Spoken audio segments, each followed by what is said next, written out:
एक जंगल में टुनटुनी चिड़िया अपने पति बंटी कबूतर के साथ रहती थी। गर्मी के दिन शुरू हो गए थे। एक दिन टुनटुनी चिड़िया 2 अंडे देती है। दोनों पति पत्नी अंडे की बहुत ही सावधानी से देख रेख कर रहे थे। ऐसे में टुनटुनी बंटी कबूतर से कहती है, अजी सुनते हो, गर्मी अब धीरे धीरे बढ़ रही है। हम लोगों ने तो इतने दिनों तक इस घास फूस के घोंसले में अपना जीवन काट लिया, लेकिन अब तो हमारे इन अंडों से हमारे बच्चे कुछ ही दिनों में बाहर आ जाएंगे। इस गर्मी को मेरे नन्हे नन्हे बच्चे कैसे सहेंगे? बच्चों को गर्मी न सताए, इसके लिए हमें अभी से कुछ उपाय करने होंगे। तुम ठीक कह रही हो, इस बार गर्मी कुछ ज्यादा ही पड़ रही है, लेकिन कुछ समझ नहीं आ रहा है इस गर्मी से बचने के लिए क्या करूं। खैर तुम चिंता मत करो, मैं कुछ न कुछ उपाय करता हूं। तुम भी सोचो, शायद हम दोनों के दिमाग में कुछ न कुछ आइडिया मिल जाए। इस तरह दोनों अपने बच्चे को लेकर परेशान थे। वो अपने बच्चे को जरा भी तकलीफ होने देना नहीं चाहते थे। ऐसे ही कुछ दिन गुजर जाते हैं और एक दिन टुनटुनी के बच्चे अंडे से बाहर आ जाते हैं। टुनटुनी अपने प्यारे प्यारे बच्चों को देखकर बहुत खुश हो रही थी। देखो जी, अपने बच्चे कितने प्यारे हैं, किसी की नजर ना लगे। इतना कहकर टुनटुनी अपने बच्चों को प्यार करने लगती है। एक दिन जब बंटी कबूतर भोजन की तलाश में जा रहा था, तभी उसे एक तालाब दिखाई देता है।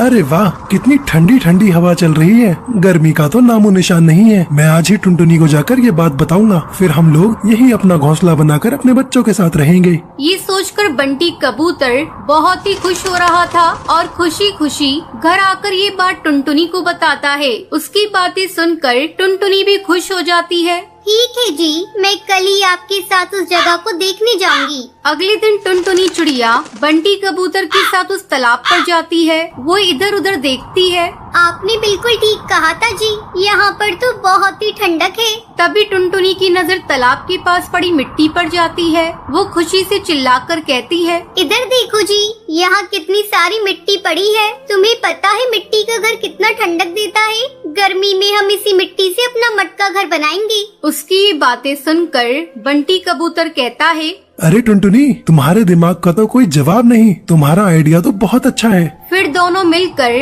अपना मटका घर बनाते हैं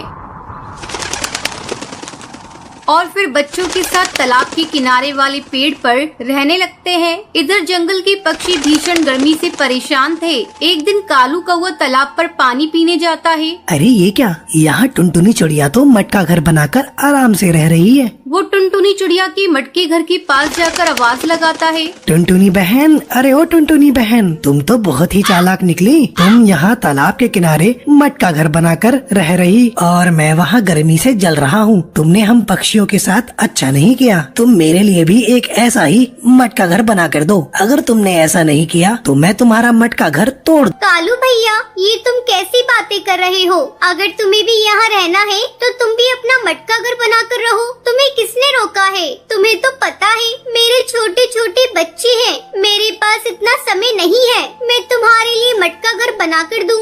तू कान खोलकर सुन ले चिड़िया, अगर तूने मेरा मटका घर नहीं बनाया तो इसका अंजाम तू भुगतने के लिए तैयार रहना। तुम्हें तो पता है मैं कितना खतरनाक हूँ। कोई भी मेरे काम को करने से मना करता है तो मैं उसका नामो निशान मिटा देता हूँ। अभी तो मैं जा रहा हूँ, 2 दिनों बाद आऊँगा। उस समय मेरा मटका घर तैयार मिलना चाहिए। इतना कहकर कालू कौवा वहाँ से चला जाता है। क्या करूँ, कुछ समझ में नहीं आ रहा है। लगता है मुझे अब कालू कौवे का मटका घर बनाना ही पड़ेगा। अब टुनटुनी चिड़िया धीरे धीरे मिट्टी इकट्ठा करती है और कालू के लिए एक मटका घर बनाती है। 2 दिन बाद कालू कौवा फिर से आता है। क्यों रे टुनटुनी, तूने मेरा मटका घर बना दिया?